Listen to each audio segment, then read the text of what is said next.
ધોરણ 12 ની અંદર ચેપ્ટર નંબર 9 જેમાં એક ટોપિક છે વક્રીબંધ. વક્રીબંધની અંદર આપણે સ્ટાર્ટિંગમાં સ્લેબ વડે વક્રીબંધ, પછી સમજ્યા ગોળીય સપાટી વડે વક્રીબંધ, અને હવે નવો ટોપિક આવે લેન્સ વડે વક્રીબંધ. હવે લેન્સ કોને કહેવાય? જેની પાસે બે વક્રાકાર સપાટી હોય અને એના દ્વારા શું થાય વક્રીબંધ થતું હોય તેને લેન્સ કહેવામાં આવે. હવે આ લેન્સ વાળામાંથી 3 કે 4 ગુણમાં હંમેશા એક સવાલ પૂછાતો હોય છે. સવાલ છે 2025માં હમણાં પૂછાઈ ગયેલો સવાલ માર્ચની અંદર. જરૂરી આકૃતિ દોરી પાતળા બહિર્ગોળ લેન્સ માટે લેન્સ મેકરનું સૂત્ર મેળવો. આ સવાલ હશે. હવે લેન્સ મેકર એટલે બનાવો. લેન્સ બનાવવા માટે આપણને શેની જરૂર પડે? તો લેન્સ કયા દ્રવ્યનું છે એ આપણે જોઈએ. એટલે દ્રવ્ય એટલે વક્રીબંધ, એટલે એ આવું છે સૂત્રમાં. પછી લેન્સની કેન્દ્ર લંબાઈ એટલે f અને જેની વક્રાકાર સપાટી છે એની વક્રતા ત્રિજ્યા. એટલે એક એવું સમીકરણ બનાવવાનું જેમાં n, f અને r આવતું હોય તો તેને કહેવામાં આવે લેન્સ મેકરનું સૂત્ર. તો હવે શરૂઆત ક્યાંથી કરવાનું?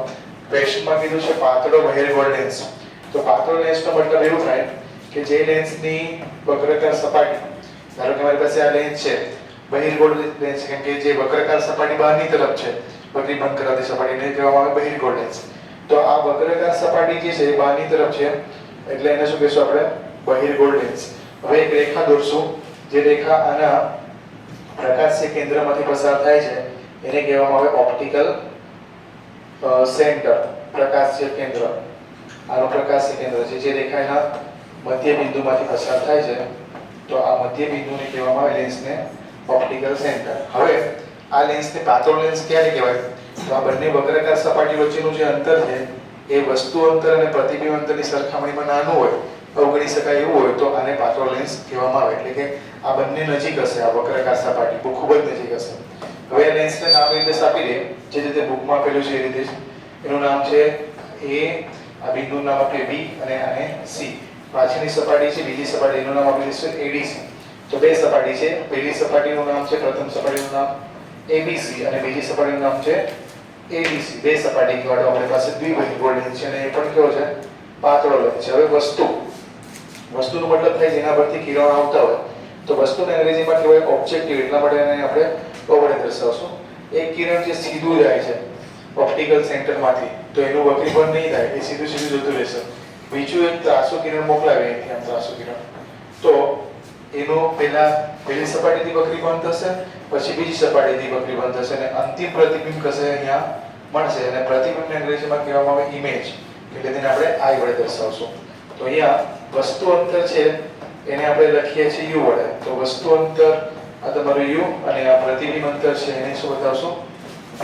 તો આ એક કોમન આકૃતિ થઈ ગઈ જેની અંદર બંને વક્રાકાર સપાટી વડે જે અંતિમ પ્રતિબિંબ I મળે છે એનું વચ્ચેનું અંતર B અને વસ્તુ અંતર U. હવે આપણે લેન્સની અંદર બંને સપાટી વડે વક્રીભવન થાય છે એટલે વારાફરતી આપણે બંને સપાટીનું વક્રીભવન જોવાનું. એટલે બે આકૃતિ દોરવું પડશે હજુ પણ. તો બે આકૃતિ પરથી કરીએ તો પહેલા કિસ્સો નંબર 1. હવે એમાં લખવાનું કેવી રીતે એક્ઝામમાં પૂછાય તો આપણે લખી શકીએ આકૃતિમાં દર્શાવ્યા મુજબ અથવા પાતળો બહિર્ગોળ લેન્સ વસ્તુ ઓનું પ્રતિબિંબ બે જુદી જુદી વક્રીભવનકારક સપાટી દ્વારા વક્રીભવન થઈ અંતિમ પ્રતિબિંબ I પાસે મળે છે. બે જુદી જુદી સપાટી છે. આ પહેલી સપાટી છે ABC, બીજી સપાટી છે ADC. આ બંને જુદી જુદી સપાટી વડે વક્રીભવન થાય છે. તો આપણે પહેલો કિસ્સો લઈએ, કિસ્સો નંબર 1. કિસ્સો નંબર 1 એ કયો કિસ્સો છે? તો સપાટી ABC વડે થતું વક્રીભવન. તો અહીંયા લખી દઈએ આપણે સપાટી ABC વડે થતા વક્રીભવન માટે.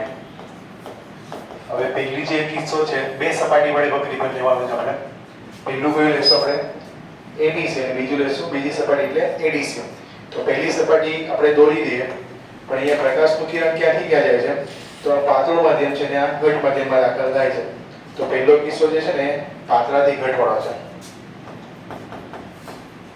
પાતળા માધ્યમથી ઘટ માધ્યમ વાળો. હવે આકૃતિ દોરી આપણે ખાલી પહેલી જે આકૃતિ છે ને, ચલો આ તમારો સપાટી ADC, આમાંથી એ લાઈન અને અહીંયા નામ નિર્દેશ આપી દઈએ આપણે. નામ નિર્દેશ આ આકૃતિનો અડધો ભાગ છે એટલે આપણે એની અંદર વ્યવસ્થિત નામ નિર્દેશ બતાવવો પડશે. આને નામ આપીએ A અને B અને આને C. વસ્તુ છે અહીંયા આગળ OR, એનો આપણે પ્રતિબિંબ બતાવવાનું છે. તો પ્રતિબિંબ બતાવીએ. આ પ્રકાશનું ત્રાંસુ કિરણ માધ્યમની હોતે તો સીધું જશે, માધ્યમ છે એટલે એ શું થશે? વળશે. ક્યાં વળશે?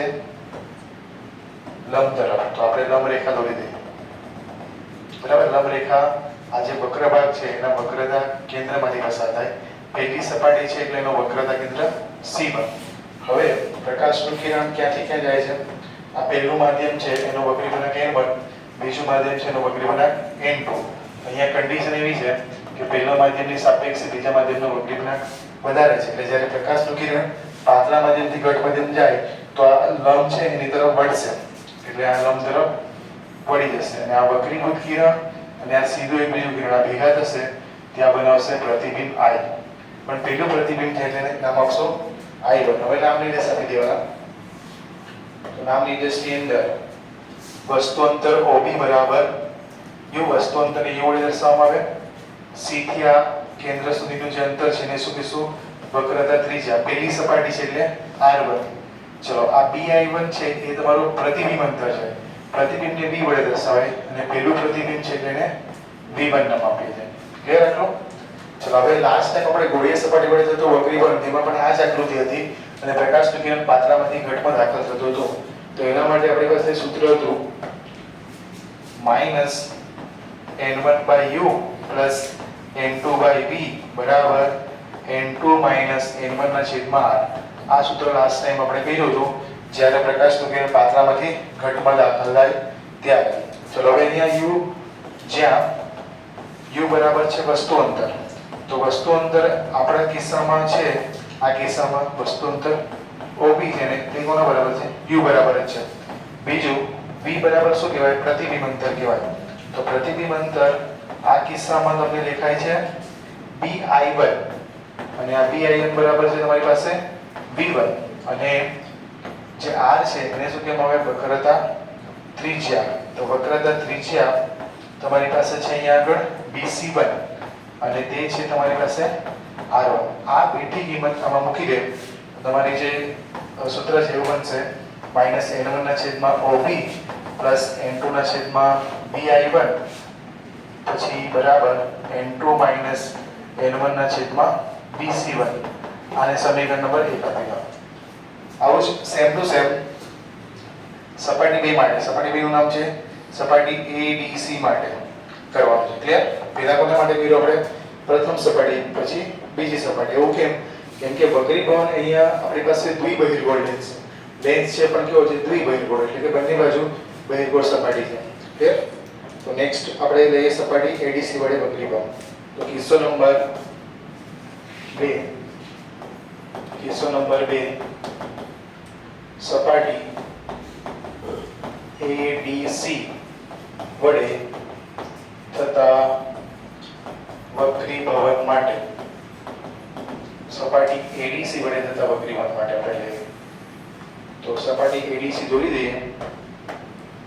તો આપણી સપાટી ADC ને આવી રીતે બનશે. આમાં તમારો મુખ્ય અક્ષ.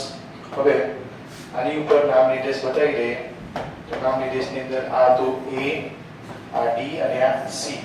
આ બીજી સપાટી એટલે 2 નંબર આપે. આનું આ વક્ર ભાગ આમ છે તો વક્રતા કેન્દ્ર કશે આ બાજુ હશે જેનું નામ આપી દે C2 અને એમાંથી જે પસાર થતી રેખા છે એને લંબ રેખા કહેવામાં આવે. બરાબર? હવે પ્રકાશનું કિરણ છે ને, જો આ માધ્યમ નહીં હોતે, આ માધ્યમ આ સપાટી નહીં હોતે તો આ કિરણ છે તે અહીંયા કશે વક્રીભવન પામીને મળતે આપણે I બરાબર. પણ આ સપાટી છે એના કારણે ફરીથી નું વક્રીભવન થશે અને આ કિરણ કશે અહીંયા ભેગું થશે, એટલે જે અંતરોની વાત કરીએ તો અંતરોમાં તમારું જે આ અંતર છે એને કહેવાય વક્રતા ત્રિજ્યા. બીજી સપાટી માટે છે એટલે R2. આ જે તમારો DI1 આવ્યો ને આ પહેલા સપાટી વડે થતું વક્રીભવન એને આપણે V1 નામ આપેલું છે અને DI જે છે એ છે તમારો અંતિમ પ્રતિબિંબ જેને આપણે શું નામ આપીએ V. ફરીથી સમજી લે આગળ જઈએ. જો માત્ર એક જ સપાટી તો એકવાર વક્રીભવન થાય, અહીંયા બે સપાટી વક્રીભવન કરાક છે એટલે બે વાર વક્રીભવન થાય. પહેલા સપાટી વડે વક્રીભવન થઈને પ્રતિબિંબ ક્યાં મળે I1 આગળ. આ પહેલું પ્રતિબિંબ બીજા સપાટી માટે એક આભાસી વસ્તુ તરીકે વર્તે, કેમ કે પ્રતિબિંબ બનાવવા માટે વસ્તુ હોવું જરૂરી, બરાબર? તો પહેલી સપાટી માટે વસ્તુ છે તો બીજી સપાટી માટે વસ્તુ કઈ બનશે? તો બીજી સપાટી માટે વસ્તુ બનશે I1. એક્ચ્યુઅલી આ બીજા માધ્યમમાં જ છે જેનો વક્રીભવન N2 છે, પરંતુ ટેક્સ્ટબુકમાં આપણે આને ઈઝી રહે એટલા માટે વસ્તુને ક્યાં બતાવ્યું છે? બહાર બતાવ્યું છે. આ I1 છે એ બીજી સપાટી માટે વસ્તુ છે અને I છે એ શું છે તમારો અહીંયા અંતિમ પ્રતિબિંબ. હવે અહીંયા પ્રકાશનું કિરણ ક્યાંથી ક્યાં જાય છે? તો આ પ્રકાશનું કિરણ ઘટ માધ્યમમાંથી પાતળા માધ્યમમાં જાય છે, કેમ કે માધ્યમ નંબર 2 છે, આ માધ્યમ નંબર 1 જેનો વક્રીભવન N1 છે અને કન્ડિશન એવી છે N2 greater than N1. એનો મતલબ થાય પ્રકાશનું કિરણ ઘટમાંથી પાતળામાં દાખલ થાય છે. તો એ લખી શકીએ આપણે જ્યારે ઘટમાંથી પાતળામાં દાખલ થતું હોય પ્રકાશનું કિરણ તો એના માટે આપણે જે સૂત્ર લખતા હતા ને -N1/u +N2/v બરાબર N2 - N1 ના છેદમાં આ સૂત્ર નહીં વપરાય, બરાબર? તો એની જગ્યા પર કયું સૂત્ર વપરાશે? તો અહીંયા આ સમીકરણ છે ને કોના માટે છે? જ્યારે પ્રકાશનું કિરણ પાતળામાંથી ઘટમાં દાખલ થાય તો જ આ સમીકરણ વાપરી શકાય, કેમ કે આપણે મેળવ્યું ત્યારે લખ્યું હતું પ્રકાશનું કિરણ પાતળામાંથી ઘટમાં દાખલ થતું હતું. અત્યારે ઘટમાંથી પાતળામાં છે એટલે આનું ઉલટું સમીકરણ બનશે. તો એ યાદ કેવી રીતે રાખશો? આપણે યાદ રાખવા માટે સિમ્પલ આપણે નીચે આ -N1/u હતું ને એમાં એમ લખી દે u v અને છેદમાં r આ લખી દે.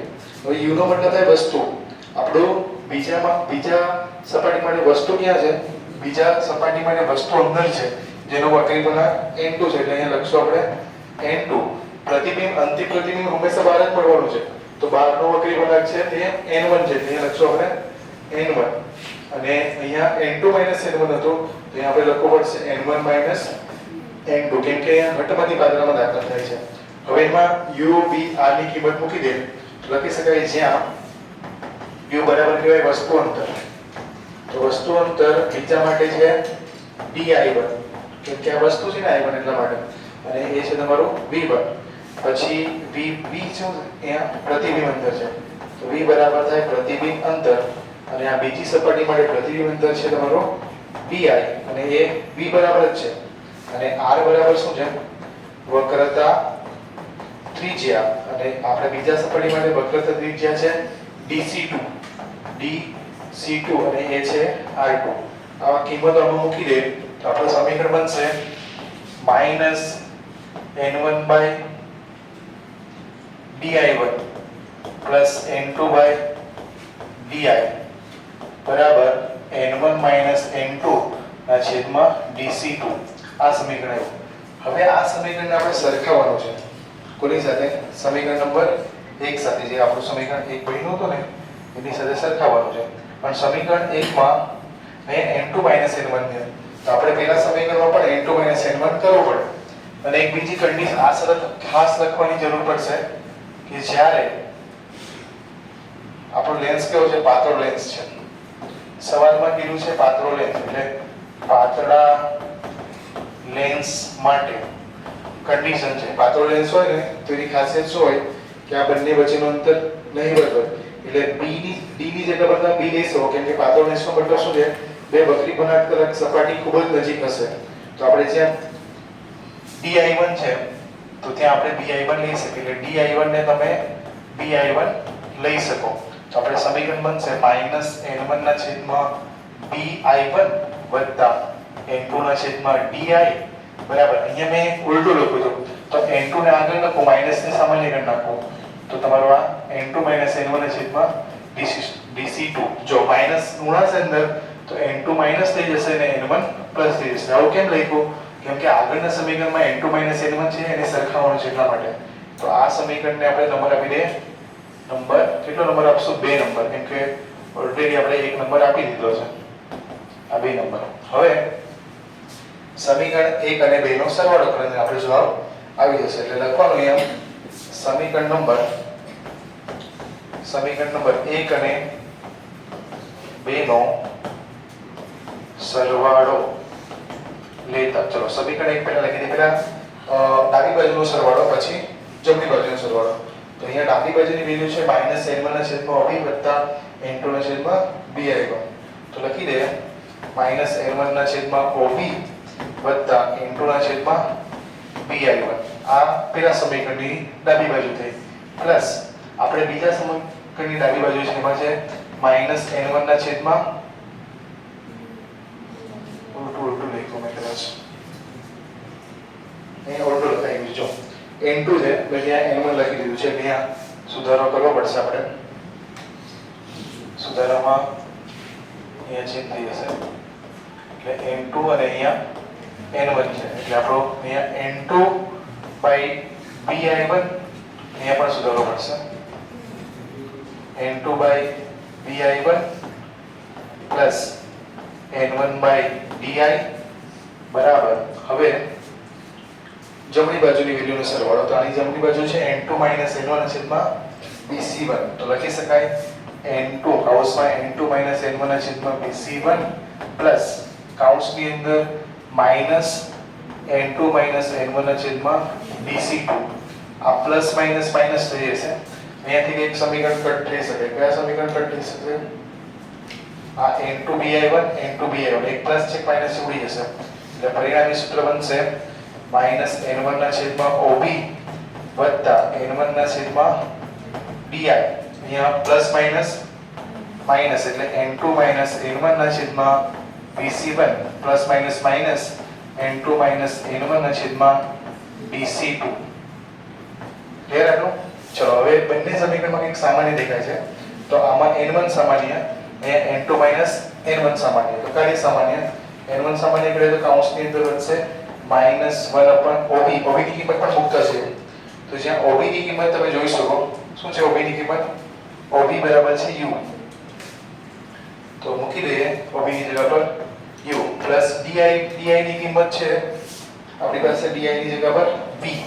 તો 1/v અહીંયા પણ સામાન્ય નીકળશે. શું સામાન્ય નીકળે? n2 - n1 કૌંસમાં BC1 બરાબર છે r1 અને DC2 બરાબર છે r2. આ તમારું સમીકરણ મળ્યું. હવે ખાલી સાદું રૂપ કરવાનું છે. આ n1 ને સામે મોકલી દો તો આના છેદમાં જશે, કેમ કે આ ગુણાકારમાં છે, સામે જશે તો ભાગાકારમાં. તો નેક્સ્ટ પેજ પર લખીએ આપણે. તો સૂત્ર બનશે -1/u + 1/v બરાબર n2 - n1/n1 કૌંસમાં છે 1/r1 - 1/r2. હવે અહીંયા સ્વતંત્ર છેદ આપી દેવા. તો -1/u + 1/v બરાબર n2/n1 - n1/n1. અહીંયા કૌંસમાં બચશે 1/r1 - 1/r2. ચલો અહીંયા 1/n1 થઈ જશે. તો -1/u + 1/v બરાબર n2/n1 ને આપણે લખતા હતા n2(1 - 1) કૌંસમાં 1/r1 - 1/r2. આ સાદું રૂપ છે ખાલી. હવે એને નંબર આપી દઈએ 3. હવે આપણે એવું ધારીએ કે જો ધારો કે વસ્તુ આપણો અનંત છે, તો અનંત હોય તો u બરાબર અનંત અંતર થાય તો પ્રતિબિંબ ક્યાં બને? જો વસ્તુ અનંત અંતરે હોય તો પ્રતિબિંબ મળશે આપણને મુખ્ય કેન્દ્ર પર. તો -1/∞ + 1/f બરાબર n2(1 - 1) કૌંસમાં 1/r1 - 1/r2. 1/∞ બરાબર થાય 0. તો જ્યાં 1/∞ બરાબર 0 એટલે પરિણામી સૂત્ર બનશે 1/f બરાબર n2(1 - 1) કૌંસમાં 1/r1 - 1/r2. આ સમીકરણને કહેવામાં આવે લેન્સ મેકર નું સમીકરણ. બરાબર? આ સમીકરણને શું કહેશું? આ સમીકરણને લેન્સ મેકર નું સૂત્ર કહે છે. આ નંબર આપણી 4. હવે આમાં એક સૂત્ર આમ પણ હોઈ શકે કે પાતળા લેન્સ માટે લેન્સનું સૂત્ર મેળવો. એક આમાં સવાલમાં ટ્વિસ્ટ કરીને પૂછે તો ખાલી સમીકરણ 3 અને 4 ને સરખાવવાનું છે, બીજું કંઈ કરવાનું નથી. તો સમીકરણ 4 અને 3 ને સરખાવીએ તો તમને મળશે સમીકરણ 4 અને 3 પરથી શું દેખાય છે તમને 3 અને 4 માં? તો સમીકરણ 3 અને 4 ની ડાબી સાઈડ જમણી સાઈડ સરખી જ છે, બરાબર? તો ડાબી સાઈડ પણ કેવું થશે? સરખી થશે. એટલે તમે લખી શકો 1/a બરાબર -1/u + 1/b. આ સૂત્રને કહેવામાં આવે પાતળા લેન્સ માટેનું લેન્સનું સૂત્ર. લેન્સનું સૂત્ર કહેવામાં આવે સમીકરણ 5. ક્લિયર? તો એક જ ડેરિવેશન ની અંદર બે થિયરી થઈ આપણી. થિયરીનું નામ હતું આપણું લેન્સ મેકરનું સૂત્ર. લેન્સ મેકરનું સૂત્ર પૂછે તો આપણે અહીં સુધી કરવાનું છે, સમીકરણ 4 સુધી. અને લેન્સનું સૂત્ર પૂછે તો 1/a બરાબર -1/u + 1/v સુધી તારવવાનું. બરાબર? એટલે બંને સવાલ બની શકે. લેન્સ મેકરનું સૂત્ર એટલા માટે કહેવામાં આવે કેમ કે લેન્સ બનાવવા માટે આપણે દ્રવ્યનો વક્રીકોણાંક જોઈએ, એના બંને વક્ર સપાટીની વક્રતા ત્રિજ્યાઓ જોઈએ, અને કેટલા કેન્દ્ર લંબાઈનો લેન્સ છે. તો આ લેન્સ બનાવવા માટે આટલી વસ્તુઓની જરૂર પડે, એટલા માટે આ સૂત્રને કહેવામાં આવે લેન્સ મેકરનું સૂત્ર. ઓકે, ખૂબ જ ઇમ્પોર્ટન્ટ છે, નોંધી લો.